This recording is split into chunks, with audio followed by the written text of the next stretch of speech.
মামা, জানো দুনিয়াতে সমস্ত কাজ নিয়তের উপর নির্ভর করে। ফয়সাল, দেখ দেখ, এখানে কিছু টাকা পড়ে আছে।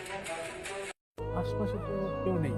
দাঁড়াও, টাকাটা চাইলে আমরা নিতে পারতাম, কিন্তু এটা আল্লাহর দৃষ্টিতে আমাদের ঠিক হবে। আল্লাহ রাব্বুল আলামিন পবিত্র কুরআনুল কারীমের ভিতরে সূরা বাকারাতে বলেছেন, মুনাফা অর্জনের জন্য অন্যের সম্পদ নষ্ট করো না। কিন্তু কেউ তো এখানে দেখতেছে না, আর যার টাকা সেও তো এখানে নাই। তাহলে এই টাকা তো পড়ে থাকবে, কেউ না কেউ তো নিবে। তাহলে আমি নিলে কি সমস্যা? মামা দাঁড়াও দাঁড়াও, টাকাটা রাখো। হাদিসের মধ্যে আছে, যে ব্যক্তি অন্যের সম্পদ নষ্ট করবে না, আল্লাহ তাকে রক্ষা করবেন। হয়তো এই টাকাটা আমরা নিতে পারতাম, কিন্তু আল্লাহ রাব্বুল আলামিন এর বিনিময়ে যদি আমাদের একটি বিপদ দেয়, তখন তো অন্যদিকে আমাদের আরো খরচ পড়ে যাবে বেশি। আমি বুঝতে পারছি তোমার কথা। তাহলে কি করা যায়? তাহলে এক কাজ করি, আমরা এই টাকাটা নিয়ে নেই, নিয়ে আমরা এখানে অপেক্ষা করি।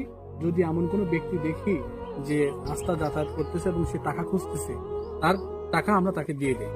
মামা তুমি তো ঠিক বলছো, তাহলে আমরা এটাই করি। তাহলে কি টাকাটা উঠানো যাবে? এখানে টাকা পাওয়া গেছে 500 টাকা আর 200 টাকা, তার মানে মোট 700 টাকা। তো আমরা অপেক্ষাই করি, দেখি এমন কেউ আছে কিনা যার টাকা আমরা তার কাছে পৌঁছে দিতে পারি। আচ্ছা ঠিক আছে, আমরা তাহলে এই কাজটাই করতে পারি।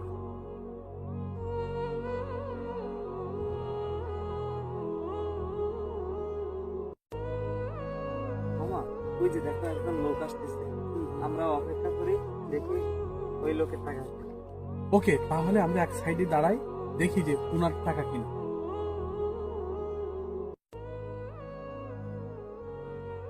আসসালামু আলাইকুম। ওয়ালাইকুম আসসালাম। ভাই, আপনাকে দেখে তো খুবই চিন্তিত মনে হচ্ছে। আপনি কি কোনো পেরেশানিতে আছেন? কাজ করে ভাই 700 টাকা নিয়ে আসা যাচ্ছিলাম, রাস্তায় ভাই, আমি তো আপনাকেই খুঁজতেছিলাম। আচ্ছা ভাই, এইটা কি আপনার টাকা? হ্যাঁ ভাই, এইটাই আমার টাকা। ভাই, আসলে আপনি সত্যি সৌভাগ্যবান। আপনার হালাল টাকা, এই জন্য হয়তো টাকাটা পেয়েছেন। আমরা দুজন পথিক এই রাস্তা দিয়ে যাচ্ছিলাম, তো যাওয়ার পথে আমরা টাকাটা দেখতে পেলাম। তো পরিশ্রম, হালাল উপার্জনের টাকা কখনো বৃথা যায় না, সেটার আরেকটা প্রমাণ আমরা আজকে পেলাম। তো আপনার টাকা আপনাকেই আমরা ফেরত দিচ্ছি। ফয়সাল, তাহলে ওনার টাকাটা তুমি ফেরত দিয়ে দাও। ঠিক বলছো মামা, আসলে এই টাকা যে হক, আমরা তাকেই পেয়ে গিয়েছি। ভাই, এই নিন আপনার টাকা।